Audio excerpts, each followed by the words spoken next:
Report story. Ochako swung to the fields of UA landing a distance away from Smintos and Midnight. Midnight was on the ground, unresponsive as Smintos was fending off villains pouring in through the gates. Uraraka. Smintos yelled, noticing her fly in the school.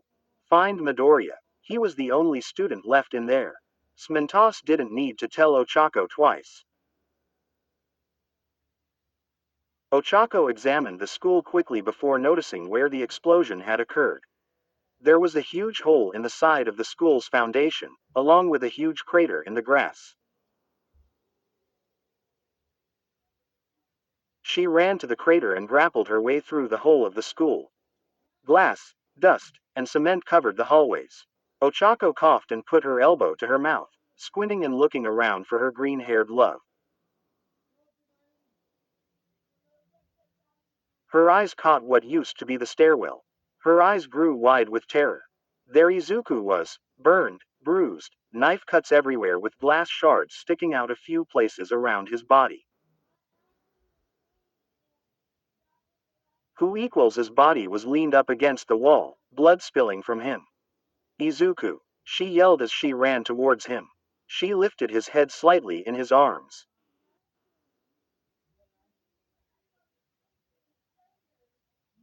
No response. She put her ear to his chest. A small beat gifted her ear. He was alive, but barely. Still alive, I see, a raspy voice asked. Ochako reacted immediately, zero gravitating a large piece of cement staircase and throwing it at Lighter, releasing upon impact. The figure burst into a puddle of ooze. Ochako's face turned to rage. How many clones were there? Someone was in the process of making them. But where? Izuku coughed, now back on the ground. Ochako shook her head. Now wasn't the time. She had to get him to safety. But where was safe? Young Uraraka, is that you?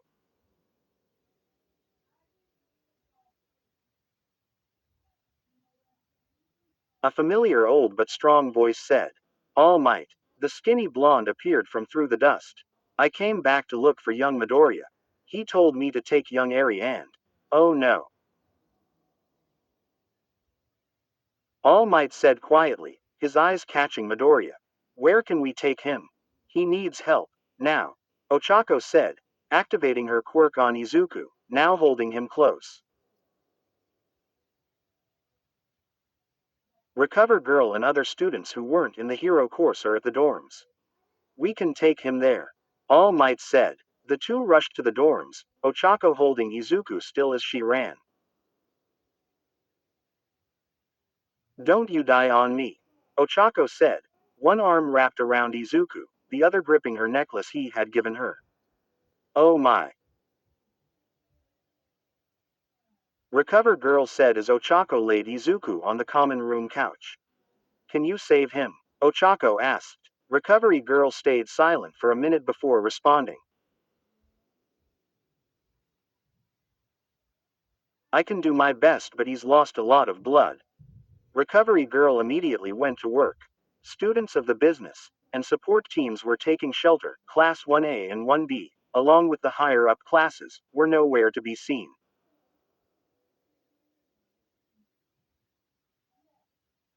Uraraka, a familiar voice called. Ochako turned to see Mirio, holding Eri, rushing towards her. You're okay. That's good. This little one wouldn't stop worrying about you or Midoriya. He said with a smile. Coco. Eri cried, reaching for Ochako to take her. Ochako, tears forming in her eyes, took the little girl away from Mirio and squeezed Eri in her arms. I'm so glad you're okay. Ochako said, still holding the little girl. Uraraka, how's Midoriya? He didn't return with All Might and Eri. Promoted stories. You'll also like. Different 82.9K 1.5K Deku is the number one hero. He has fame and money, but he doesn't care much for either. He wants something more but doesn't know what. That is until he meets a very interesting dream on B.K. Downwards arrow tip rightwards in which a jealous bachelor signs a deal with the devil in order to win over the heart of his first love. Katsuki Bakugo has loved the PR. The quirkless lion unseen power. S1N. Kurayami has always lived in the shadows, pretending to be quirkless in a world that reveres power. Her secret isn't weakness, it's Mindwef, a terrifying ability. Revenge of the wronged hero who happens to be. One could have thought that someone as pure and innocent as Izuku Midoriya would be betrayed by his friends who he thought that he could trust with everything he has. Golden, Hispanic, Latina. Femme. Reader. Ex-Izuku, heiress to the richest company in the world. The government of Japan has good relationships with your grandfather. It was the duty of the government to save the Black Lady of the Night. Vigilante hero was out one night and saw a person fighting a whole group of villains all by themselves, but the problem is that they're badly injured and no one knows.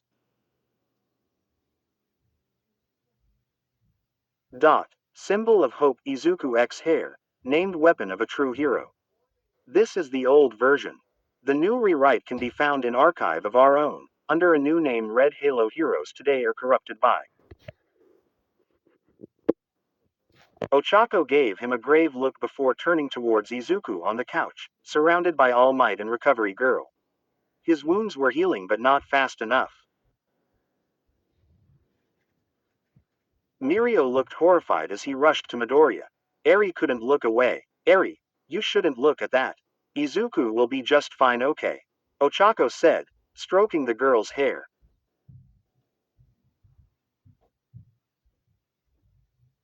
Coco, I want to help, Eri said, looking up at Ochako. Ochako's eyes grew wide. Eri, your quirk. But, I'm sorry, you can't control it. I can. I can control it much better now thanks to Deku. Please, Coco.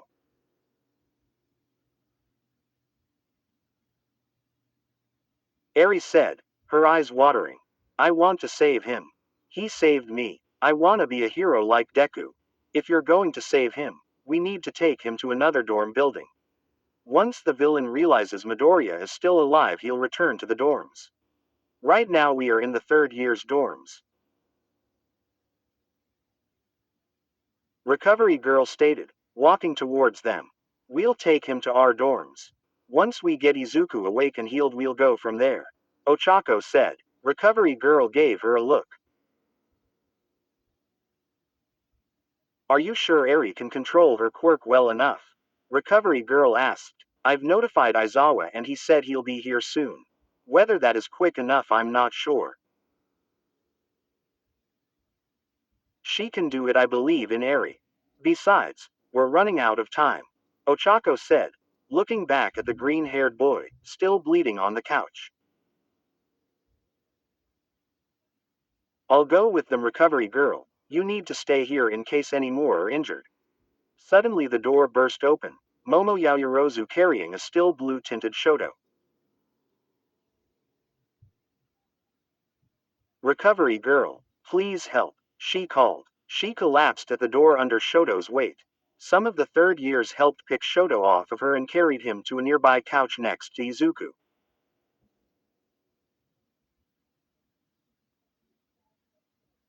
Will he be? Oh no. Midoriya, Momo said, a hand to her mouth, noticing Midoriya. If we treat Todoroki now, he'll be alright.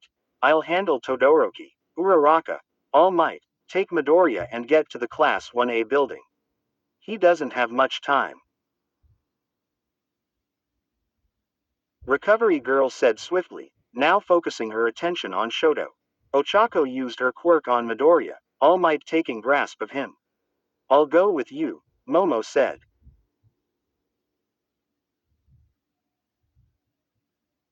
Ochako turned back. You need to stay here with Shoto, don't you?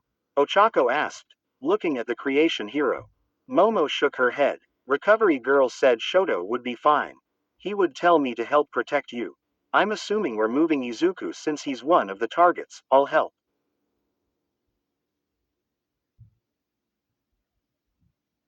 she said, confidently, apparently feeling better knowing that Shoto would be okay.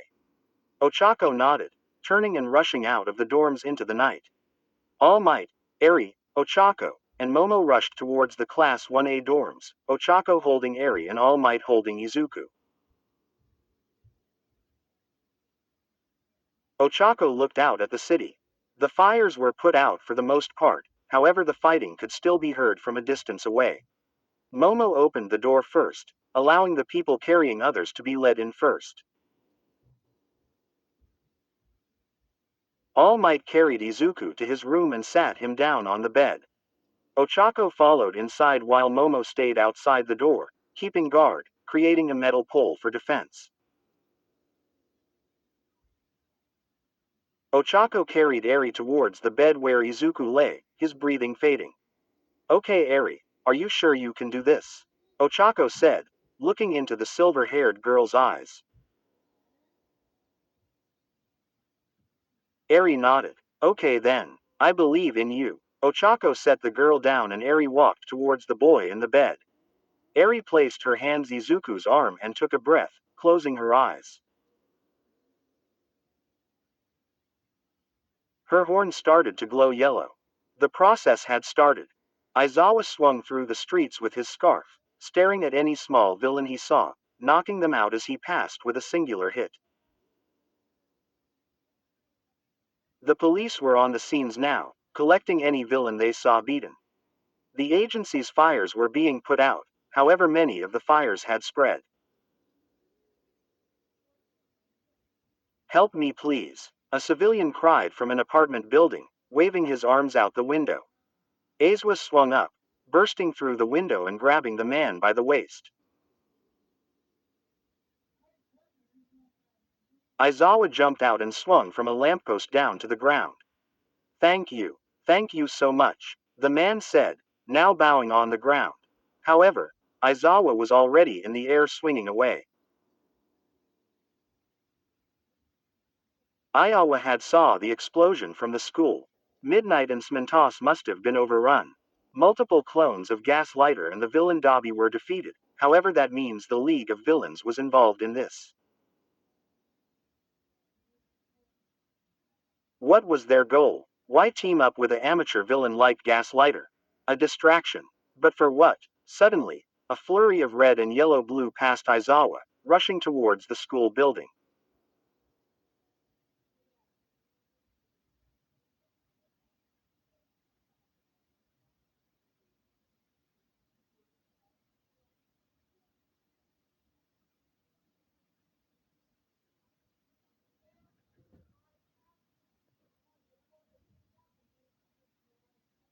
Building. Oi! Hawks! Aizawa called out. The winged hero stopped and turned towards Aizawa, who had landed on a building.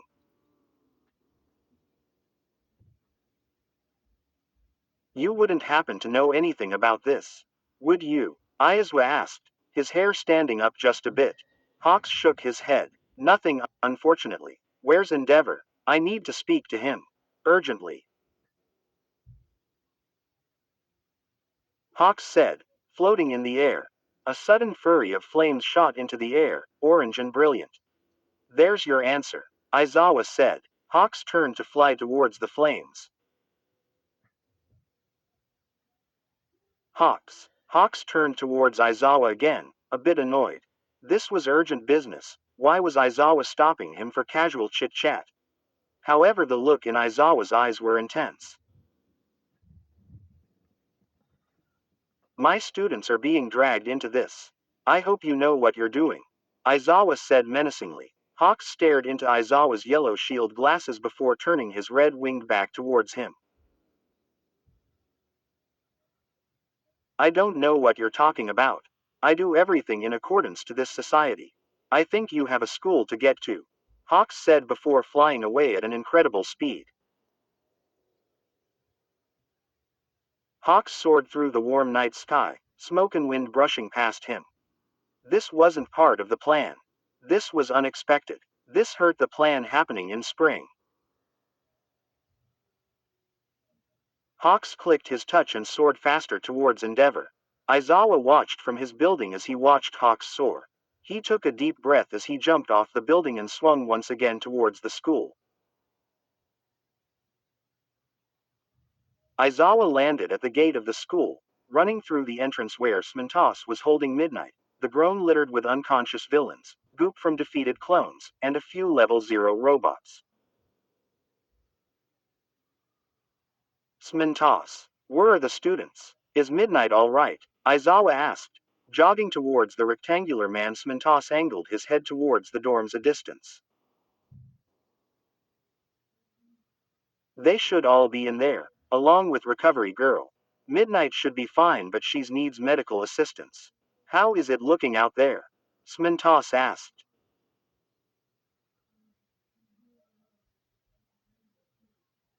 Izawa shook his head. Not good. We have most of the clones defeated, but something's wrong. This was just a distraction. This sets us back a bit. We have most of the streets under control. A few more clones that need to be dealt with, and the fires are getting put out by the fire department now. All good things, but the casualties are high. The pros walked through the dorms to the third-year dorms. The students were packed in, sitting in groups on the ground, all in pajamas. Murmuring of the students of all grades and ages were vibrating across the room. Izawa and Smintos spotted Recovery Girl at the couches, leaning over Shoto Todoroki. Will he be all right? Izawa asked as Smintos laid Midnight on the couch next to them. He'll be fine. Move aside. I need to attend to her, Recovery Girl said sternly as she moved past Izawa to get to Recovery Girl. Shoto's eyes opened, a little, catching a glimpse of Izawa.